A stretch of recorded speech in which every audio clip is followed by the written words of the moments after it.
नमस्कार जन उत्तराखंड में आप सभी का स्वागत है। मैं हूं प्रभात। सबसे पहले नजर हेडलाइंस पर।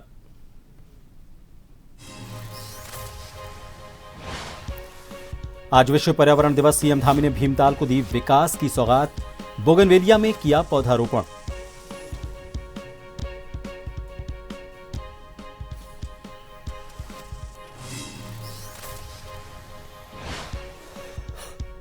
केंद्र सरकार के 12 साल पूरे होने पर उत्तराखंड में होंगे कई कार्यक्रम। 5 से 25 जून तक प्रत्येक विधानसभा क्षेत्र में होगा प्रोग्राम। प्रबुद्ध सम्मेलन होगा आयोजित।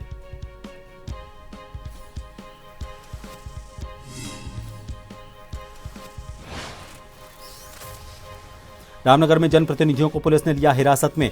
IMPCL आयुर्वेदिक दवा फैक्ट्री को निजी हाथों में सौंपने का विरोध। लोगों को बेल पड़ाव में ही रोका।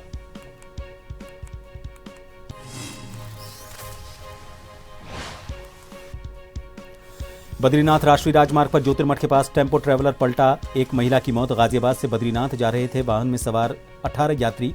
घायलों का इलाज जारी।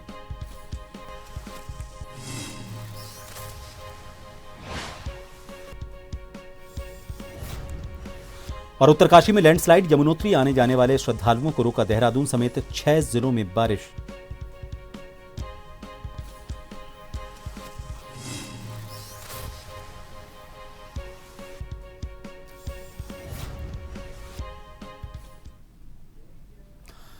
विश्व पर्यावरण दिवस के मौके पर उत्तराखंड के मुख्यमंत्री पुष्कर सिंह धामी ने नैनीताल जिले के भीमताल को विकास की बड़ी सौगात दी।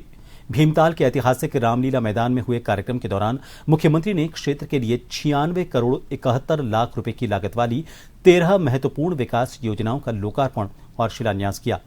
इस अवसर पर उन्होंने बोगनवेलिया के पौधों का रोपण कर प्रदेशवासियों को पर्यावरण संरक्षण का संदेश दिया।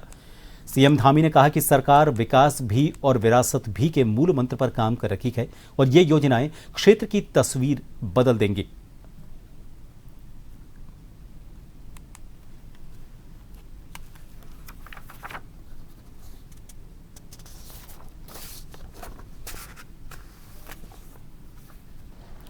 मैं आज भीमताल की इस पावन धरती से प्रदेश के प्रत्येक परिवार से यह आग्रह करना चाहता हूं कि अपनी मां के नाम एक पौधा अवश्य लगाएं। लेकिन केवल पौधा लगाना ही पर्याप्त नहीं है कि कई बार हम पौधा लगाते हैं और एक औपचारिकता करके छोड़ देते हैं। उसे वृक्ष बनाना, उसका संरक्षण करना, संवर्धन करना, ये भी हमारी जिम्मेदारी है। क्योंकि पौधा लगाना बहुत आसान होता है, लेकिन उन्हें वृक्ष बनाने और आने वाली पीढ़ी को सौंपना, ये सबसे पर्यावरण की सेवा है। काशीपुर में विभिन्न विकास परियोजनाओं के लोकार्पण और शिलान्यास कार्यक्रमों को संबोधित करते हुए वक्ताओं ने कहा कि क्षेत्र के समग्र विकास के लिए सरकार लगातार काम कर रही है। कार्यक्रम के दौरान कई महत्वपूर्ण परियोजनाओं का लोकार्पण और शिलान्यास किया गया। इससे क्षेत्र में आधारभूत सुविधाओं का विस्तार होगा और आमजन को बेहतर सेवाएं उपलब्ध हो सकेंगी। कार्यक्रम में उपस्थित जनप्रतिनिधियों और अधिकारियों ने कहा कि नई विकास योजनाओं के क्रियान्वयन से सड़क, पेयजल, स्वास्थ्य, शिक्षा और अन्य सार्वजनिक सुविधाओं में सुधार आएगा। उन्होंने कहा कि विकास कार्यों का उद्देश्य नागरिकों के जीवन स्तर को बेहतर बनाना और क्षेत्र को प्रगति के नए आयामों तक पहुंचाना है।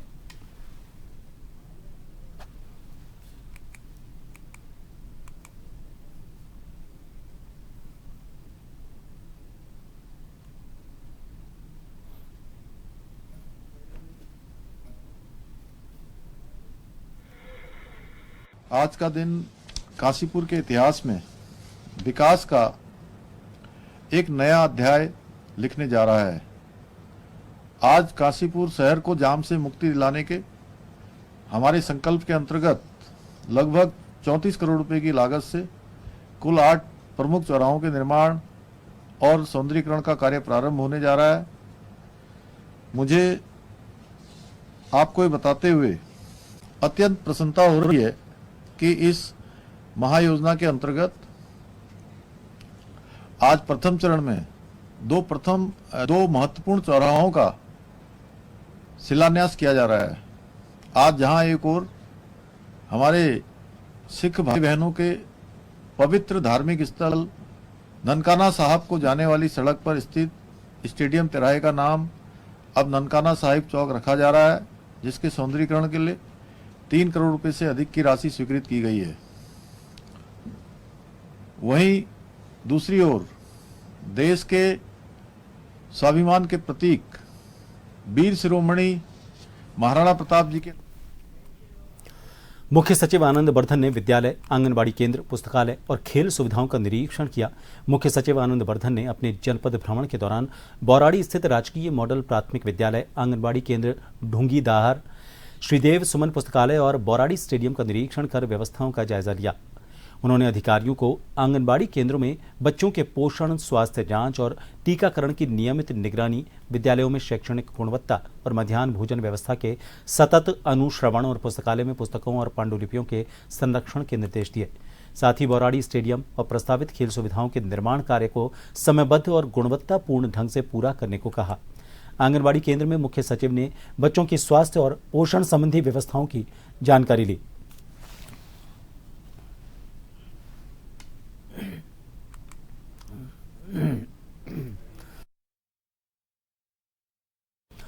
उत्तराखंड में विशेष गहन निरीक्षण को लेकर अपर मुख्य निर्वाचन अधिकारी डॉक्टर विजय कुमार जोगदंडे ने सचिवालय में मीडिया को संबोधित किया। उन्होंने बताया कि अभियान के तहत 8 जून से 7 जुलाई 2026 तक बूथ लेवल अधिकारी यानी कि बीएलओ घर घर जाकर गणना फॉर्म वितरित और संकलित करेंगे। वहीं उन्होंने ये भी बताया कि प्रदेश के 79,60,000 मतदाताओं को गणना फॉर्म उपलब्ध कराए जाएंगे। यदि कोई मतदाता पहली बार घर पर नहीं मिलता है तो बीएलओ 3 बार उसके घर जाकर संपर्क करेगा।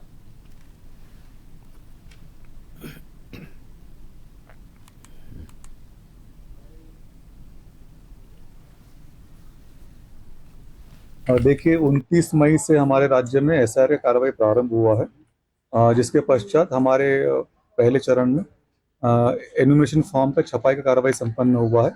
मैं अवगत कराना चाहूँगा कि हमारे राज्य के सभी पोलिंग स्टेशंस का 100% वोटर्स का फॉर्म छपाई का कार्य पूर्ण हो चुका है और 8 जून से लेकर 7 जुलाई के बीच में सभी बीएलओ अपने मतदाताओं से संपर्क स्थापित करेंगे, जिसके लिए उनको घर घर जाने के निर्देश दिए गए हैं।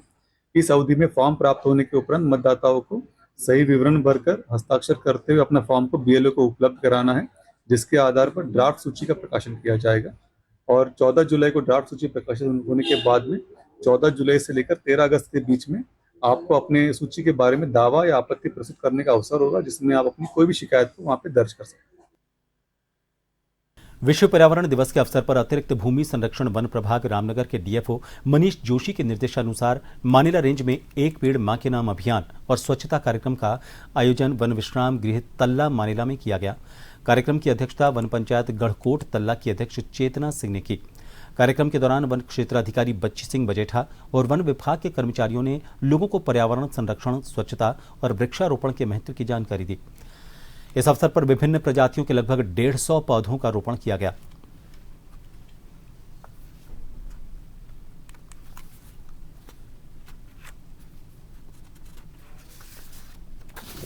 आज दिनांक 5 जून 2026 को विश्व पर्यावरण दिवस के मौके पर सल्ट मानिला रेंज अंतर्गत वन विश्राम भवन रीठा मानिला परिसर एवं आसपास के वन क्षेत्रों में साफ सफाई कार्यक्रम किया गया एवं एक पेड़ मां के नाम कार्यक्रम का शुभारंभ किया गया, जिसकी अध्यक्षता तल्ला गढ़कोट सरपंच श्री चेतन सिंह के द्वारा की गई।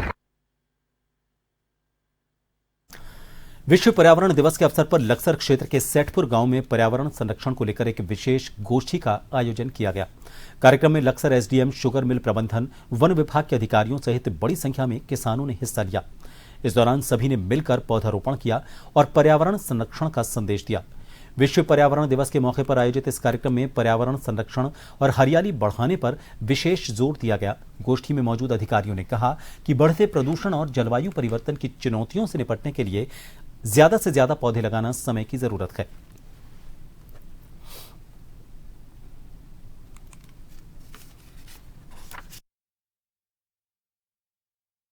विश्व पर्यावरण दिवस मनाया जाता है। इसके उपलक्ष्य में हम लोग जो है वृक्षों का रोपण करते हैं, साथ ही साथ साफ सफाई का ध्यान रखते हैं और जो पॉलीथीन है जो डिजेबल नहीं है उससे हम मुक्त रहने की कोशिश करते हैं, तो उसको बीन करके उसको हटा करके उसकी सफाई करते हैं। तो आज जो है शेखपुर में किसान नेता हैं चौधरी जी, इनके नेतृत्व में जो है यहाँ पर वृक्षारोपण का कार्यक्रम आयोजित किया जाए। देखो, जीवन है तो जहान है। पर्यावरण को हम सबकी जिम्मेदारी है, देश के, प्रदेश के, विश्व के एक एक आदमी की जिम्मेदारी है कि हम पर्यावरण को पूरी तरह से स्वच्छ रखना। अगर जिंदा रहना तो वृक्ष लगाना।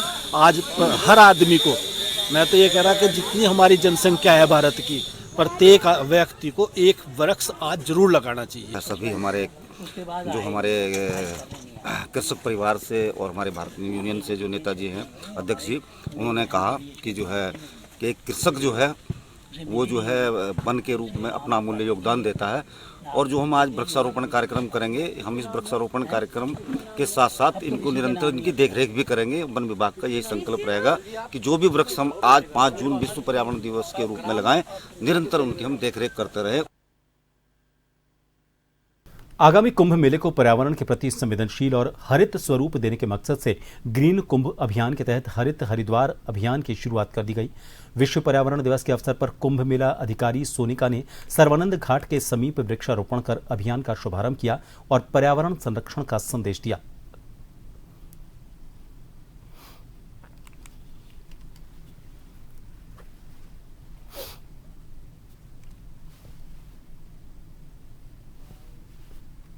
वृक्षारोपण किया है और हम लोग अब इसे कंटिन्यू रखेंगे।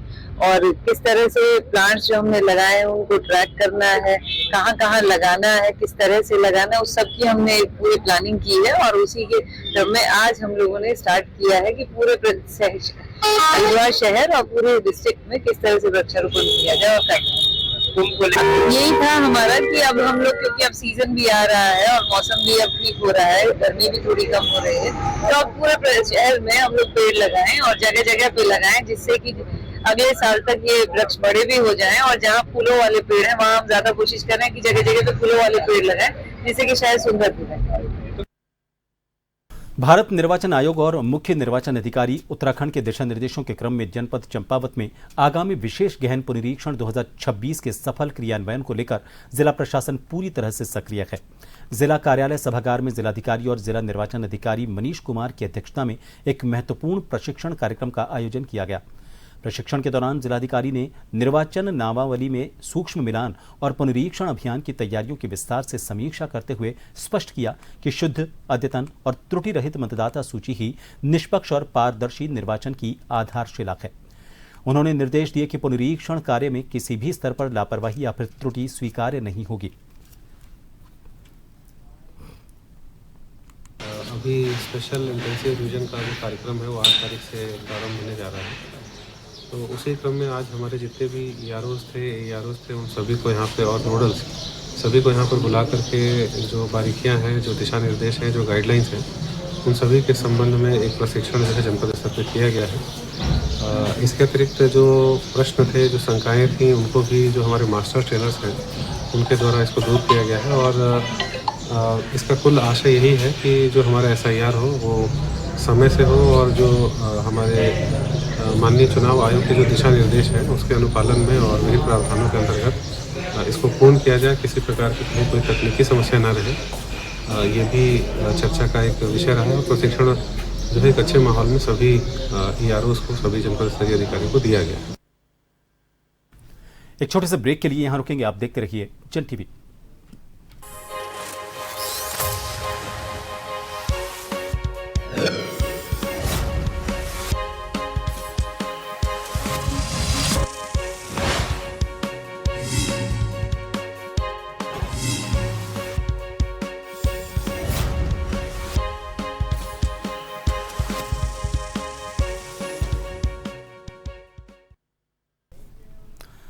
ब्रेक के बाद एक बार फिर आप सभी का स्वागत है। हरिद्वार में करोड़ों रुपए के संदिग्ध वित्तीय लेन देन और जम्मू कश्मीर में दर्ज UAPA मामले की जांच में लगातार नए खुलासे हो रहे हैं।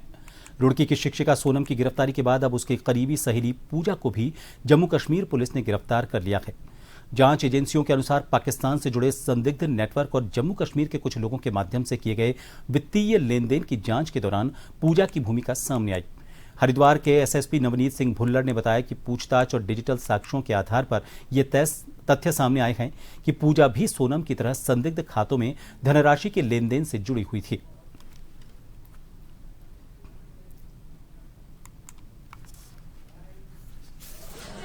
ये जो कठुआ पुलिस कठुआ जनपद है J&K में, वहाँ की लखनपुर पुलिस है। वहाँ पे एक UAPA के अंतर्गत एक मुकदमा लिखा गया जिसमें कि एक इन्वेस्टिगेशन के दौरान एक सोनम नाम की महिला का नाम आया था और उसके द्वारा कुछ अकाउंट्स में पैसे प्राप्त करके बताया गया अकाउंट्स में पैसे ट्रांसफ़र किए गए थे। उसी संबंध में ये विवेचना करते हुए इसमें एक पूजा नाम की लड़की है, उसका नाम आया है। ये ग्रेजुएट है, 25 साल उम्र है और ये उसकी मित्र है सोनम की, जिसको पूर्व में अरेस्ट किया गया है। और पूछताछ जो हुई है उसमें इसने ये बताया है कि सोनम जो ये काम कर रही थी ट्रांजैक्शन का, उसने पूजा से ये कहा कि मेरे अकाउंट से ट्रांजैक्शन लिमिट रीच हो गई है और मेरे अकाउंट से ट्रांजैक्शंस नहीं हो रहे हैं, और उसने कुछ रकम इसके अकाउंट में फिर ट्रांसफ़र्स हुए और इसको फिर जो अकाउंट्स आगे बताए गए थे इसके द्वारा उसमें पैसा ट्रांसफ़र किया गया। तो इसमें जब ये ट्रांजैक्शन हिस्ट्रीज देखी गई तो जब इन्वेस्टिगेशन में आया है उनकी, तो फिर इसको अरेस्ट करके ट्रांजिट रिमांड लेके फिर कठुआ जनपद में लखनपुर पुलिस अपना ट्रांजिट रिमांड में इनको ले गई। रुड़की में विश्व पर्यावरण दिवस के अवसर पर समर्पण संस्था द्वारा हर वर्ष की तरह इस साल भी पौधारोपण कार्यक्रम आयोजित किया गया। कार्यक्रम में उत्तराखंड सरकार के कैबिनेट मंत्री प्रदीप बत्रा ने मुख्य अतिथि के रूप में सहभागिता की। इस दौरान उन्होंने खंड शिक्षा अधिकारी रामनगर कार्यालय परिसर में पौधे लगाकर पर्यावरण संरक्षण का संदेश दिया। कैबिनेट मंत्री ने कहा कि पर्यावरण को सुरक्षित और स्वच्छ बनाए रखने के लिए अधिक से अधिक पौधे लगाना समय की आवश्यकता है। उन्होंने समर्पण संस्था के प्रयासों की सराहना करते हुए कहा कि संस्था वर्षों से पर्यावरण संरक्षण के क्षेत्र में सराहनीय काम कर रही है।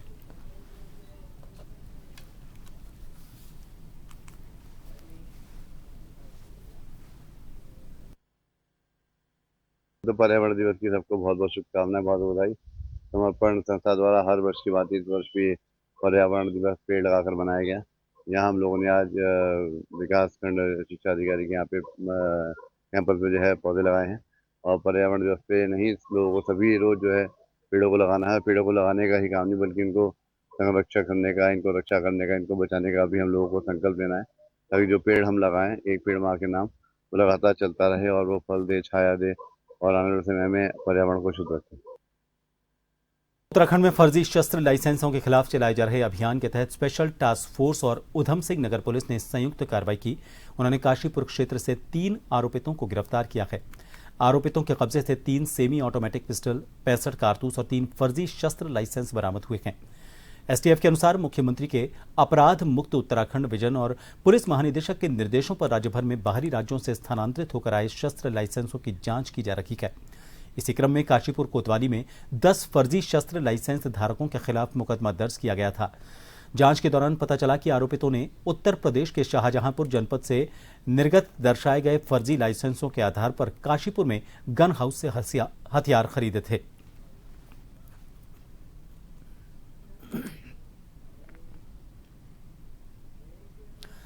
काशीपुर में आज एक मामले में हाईकोर्ट के आदेश के बाद प्रशासन ने बड़ी कार्रवाई करते हुए दफनाए गए शव को दोबारा कब्र से निकलवाया। पूरी प्रक्रिया पुलिस प्रशासन और स्थानीय प्रशासनिक अधिकारियों और फॉरेंसिक विशेषज्ञों की मौजूदगी में करवाई गई। आपको बता दें, आज निर्धारित प्रक्रिया के तहत अधिकारियों की निगरानी में शव को कब्र से बाहर निकाला गया। इस दौरान मौके पर सुरक्षा व्यवस्था के भी व्यापक इंतजाम किए गए थे। शव निकालने की कार्रवाई की वीडियोग्राफी करवाई गई और अन्य कानूनी प्रक्रियाओं के साथ इसे पूरा किया गया।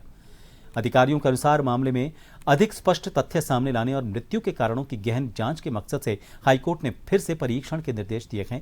इसी की अनुपालना में शव को कब्र से निकलवाकर आवश्यक औपचारिकताएं पूरी कर ली गईं।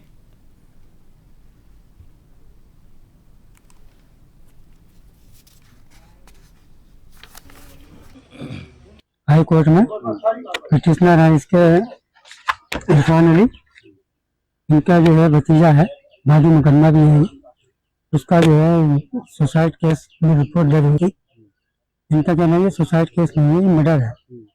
इसके सर पर जो है ना चोट है, वो कभी भी सुसाइड केस में नहीं आती। और घर के अंदर ब्लड मिला है, चादर पर ब्लड मिला है, इसके चेहरे पे, गले पे जगह जगह निशान, जैसे गला घोटता ना तब आते हैं। सुसाइड केस में कभी इस टाइप के निशान नहीं आता। 20 मार्क दिखा रहे हैं, ये पीछे तक इसका निशान है। डिजिटल मार्क जो है कभी पीछे तक नहीं आता, आगे तक आता है। कभी इसके सिर पे चोट, खुली चोट है, काफी लंबी चोट है। हाई कोर्ट में जो है ऑर्डर में भी इसका जिक्र आया है, तो फोटोग्राफ में वो दाखिल हुए हैं, उसे देख करके हाई कोर्ट ने ये निर्णय लिया है कि इसका जो है चोट जो है जो निवेदिता मार के अलावा छोटे हैं वो एज ए मर्डर के रूप में आ सकती है या गला घोटने से आ सकती है। इसलिए ये पोस्टमार्टम कराने का आदेश हाईकोर्ट ने जो है 3 तारीख को लिया गया है, 3/6/25 को 26 को। इसमें मैं बताना चाहूँगा कि ऑनरेबल हाई कोर्ट के डायरेक्शन के बाद जो है एक बॉडी जो पहले दफना दी गई थी उसको बाहर निकाला जा रहा है और बाहर निकालते समय जो प्रोटोकॉल्स होते हैं उसका अनुपालन किया जा रहा है। यहाँ पे फॉरेंसिक की टीम, हमारे मेडिकल ऑफिसर्स, हमारे रेवेन्यू विभाग की टीम, हमारे जो पुलिस की टीम है, सारे लोग उपस्थित हैं और जो परिजन है उनकी उपस्थिति में जो है ये सारी कार्रवाई की जा रही है। इसमें जो बेसिक प्रोटोकॉल्स हैं वो सारे फॉलो किए जाते हैं। जैसे जो बॉडी जिस रिलीजन से वो कनेक्टेड रहती है तो उसके जो रिलीजियस राइट्स हैं उसको भी देखना होता है और जो हमारी अलग अलग धाराओं में जो उसमें है कि हमें जिन चीज़ों का अनुपालन करना होता है डायरेक्शंस का, वो सारी चीज़ों का अनुपालन करते हुए इस पूरी कार्रवाई की जा रही है। ये सारी कार्रवाई जो है ऑनरेबल हाई कोर्ट के डायरेक्शन के अनुसार की जा रही है। भारतीय मौसम विभाग ने उत्तराखंड में अगले 3 दिन के लिए बारिश का अलर्ट जारी किया है। देहरादून मौसम केंद्र के मुताबिक 5 जून से 7 जून तक राज्य के पर्वतीय और मैदानी इलाकों में तेज बारिश हो सकती है। इस दौरान कई क्षेत्रों में आंधी, तूफान और बिजली गिरने का भी खतरा जताया गया है। विभाग ने लोगों को सतर्क रहने और एहतियात बरतने की सलाह दी है। मौसम वैज्ञानिक रोहित थपलियाल के अनुसार 5 जून को देहरादून, टिहरी, उत्तरकाशी, रुद्रप्रयाग, बागेश्वर, नैनीताल समेत कई जिलों में गरज के साथ बिजली चमकने और ओलावृष्टि की संभावना है। इस दौरान 40 से 60 किलोमीटर प्रति घंटे की रफ्तार से तेज हवा चल सकती है। पौड़ी, बागेश्वर, पिथौरागढ़ और चंपावत जिलों में भी तेज बारिश के साथ बिजली चमकने और तेज हवा चलने की आशंका है। मौसम विभाग द्वारा हरिद्वार और उधम सिंह नगर समेत राज्य के अन्य पर्वतीय जिलों में बारिश का येलो अलर्ट जारी किया गया है।